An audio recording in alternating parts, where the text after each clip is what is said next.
Assalomu alaykum. Hurmatli ota-onalar, qalaysizlar, yaxshimisizlar? Sog'lig'inglar yaxshimi? Men sizlar bilan xuddi o'zinglardek va o'zimga yaqin tutib sizlar bilan gaplashmoqchi edim. Qanaqa gap mazmuni qanaqa gap demoqchimisizlar? Demak, unda eshitinglar. Kanikul to'g'risida.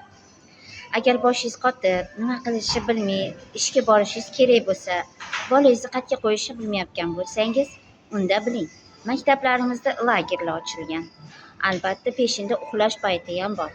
Lekin qaysi maktabda va qayerdaligini buni yana ham surishtirgisi kelsa, yana bilgisi kelsa, unda ko'rishganda gaplashamiz. Aytgancha, agar sizga shu gapim ma'qul bo'lsa, kommentariyamga yozib jo'natib yuboring.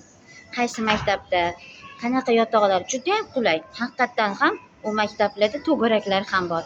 Musiqiy to'garak va har xil chiqishlar bo'ladi, o'yin kulgular bo'ladi, tadbirlar bo'ladi va qiz va bolalaringiz bilan dars ham o'tishadi.